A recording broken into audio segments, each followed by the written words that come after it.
I see life as something the universe does, just as it does a supernova, a volcano, just as it does a quasar, a black hole. It's part of what happens in nature. And we want to see special meaning in it because we happen to be it. But we may not have an answer for our existence any more than we have an answer for why quasars and supernovae exist. It's just part of the intrinsic potentials of the universal mind. And given enough time, it will express its potentials.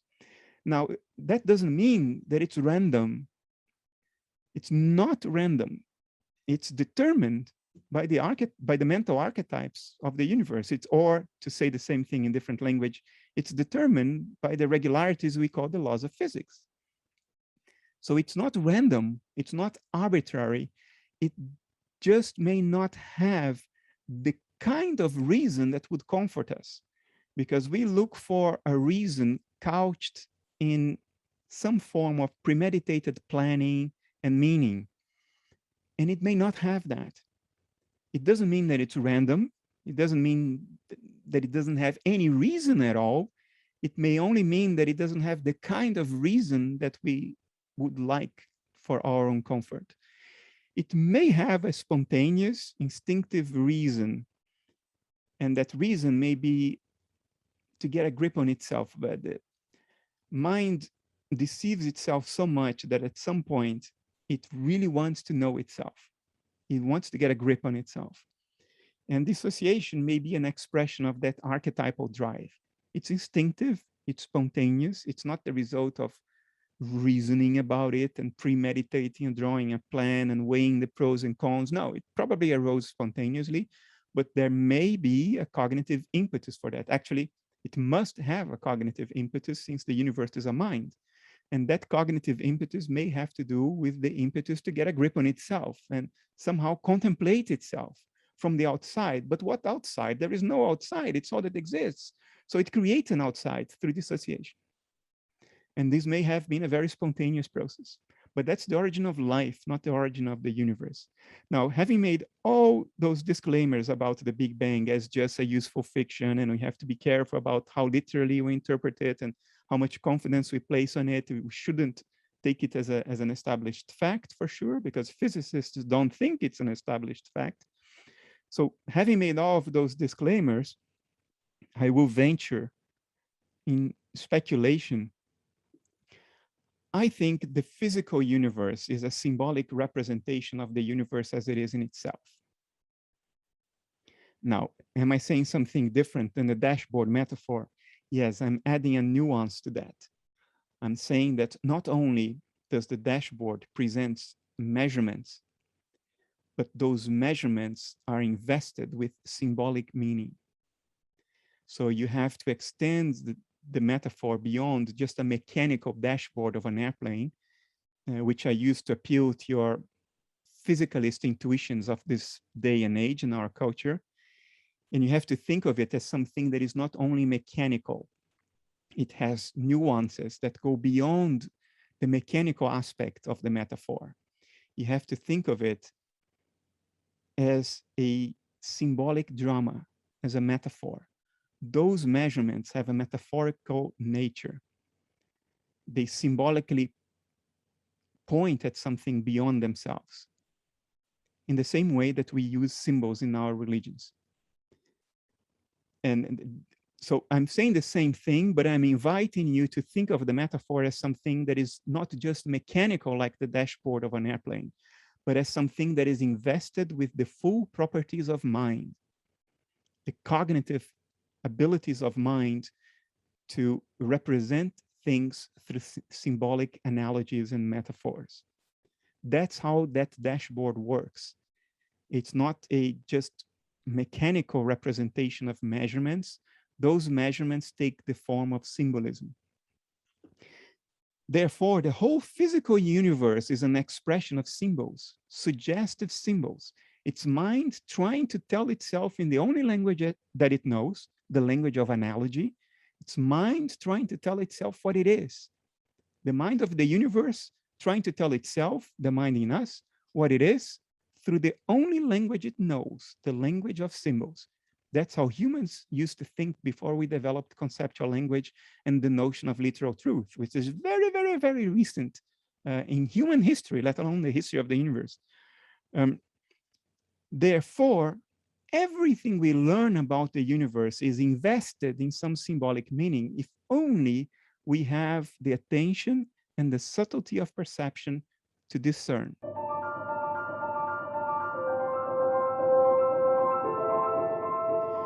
I think what the universe is expressing through the notion of an evolution from a point of origin that came out of nothing to all the richness and variety we see today. In other words, through the model of the Big Bang, what it is trying to express to itself. I'm going to lose half of you now. Is a fundamental thing about the nature of mind, which is its ability to create everything out of nothing.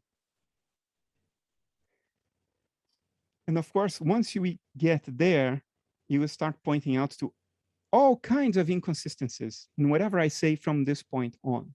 Because what do you mean? Mind is certainly a thing. It's not nothing. How can mind come out of nothing? The invitation here from mind to itself is to try to apprehend things beyond its present day categories. We have a certain set of categories in terms of which we think. Those categories may be limited. Our very notion of existence and non-existence, something as opposed to nothing, those very notions may be limited. Mind creates everything out of the nothingness of the present moment. The present moment is a singularity. However small you make it, you can cut it in two, the past and the future. And you can play this game ad infinitum, forever. There is no quantum limit to the present moment. Well, according to quantum theory, there is a limit, but that limit is only the limit, the minimum amount of time in which you can say that nothing has happened. There's a technical definition for that, but forget about it. It's a diversion. What I'm trying to suggest to you is that if you think carefully about past, present, and future, you realize that none of the three can exist, because the past only exists insofar as you remember it, and you remember it now. You cannot point out there and say, there's the past. It's not anywhere. It's gone. It doesn't exist. All you have is your memories, and your memories are experienced now. They don't exist in the past. You associate them with the past through your conceptual reasoning, but you only ever have the memories as experienced now. There is no past. There's no future either. Where's the future? Point to the future. It's not there. The future is a set of expectations that you experience now. Okay, so what about the present? The present exists because the future and the past are in the present, right? Well, where is the present? Now, the moment I move my tongue to say now it's gone, it's the past. The present is infinitely small. It doesn't matter how small you make it. You can cut it in two and say past and future. It is not there. And the past and the future are in it. Therefore, everything is in it. Everything is in nothing. There is nothing there. Nothing has ever happened. Nothing will ever happen. Nothing exists. Nothing is going on. And out of that nothing, everything exists. The entire richness of the drama of life, your regrets, your disappointments, your successes, your loves and your heartbreaks, everything of every living creature in this universe exists in this nothing. And that points to this fundamental thing about mind, which is to exist in nothing. No, I'm speaking a completely different language than you're used to hearing from me. I've spoken this language in one book called More Than Allegory. But otherwise, I don't go there because people who think like me will start pointing to all kinds of contradictions and inconsistencies in what I'm saying and think you're nuts. You make no sense. And they would be right, because what I'm saying now violates our categories. And normally I surrender to our categories because that's the only way to be respected in the cultural dialogue of a culture that has elevated those categories to the position of religious truths. So you have no option but to surrender to that. So 90% of what you see from me is a surrender to our categories. I cannot reach people if I don't surrender to those categories. Now I'm making an exception to you because you're a special audience. This course experience tells me has a different kind of audience. So I'm running the risk, the same risk I run when I wrote More Than Allegory, and I'm trying to transcend those categories. This dichotomy between nothing and everything is entirely artificial. It is not there. It's a narrative. It's an artifact of our very, very young cognitive apparatus, which exists on this minor planet of a minor galaxy for only 200,000 years, arguably for 30,000 years, because our ability to think symbolically, conceptually, only arose much later than our human anatomy. So the Big Bang is the universal mind's symbolic attempt to tell itself about this archetypal property inherent to mind.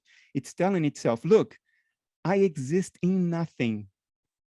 Everything I am is nothing and everything.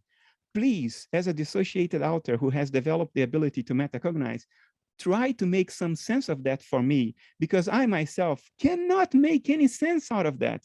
And I am profoundly distressed with it. So I'm hoping you guys out there in your lives full of suffering will manage to get a grip. So when you die, I get some relief because I inherit some of your understanding, some of your precarious attempt to make sense of this thing about me that I know, but I can't make sense of. And I see you putting your hand on your face, and I think I just drove you to La La Land. Hopefully you'll be able to return and be a functional human being after this.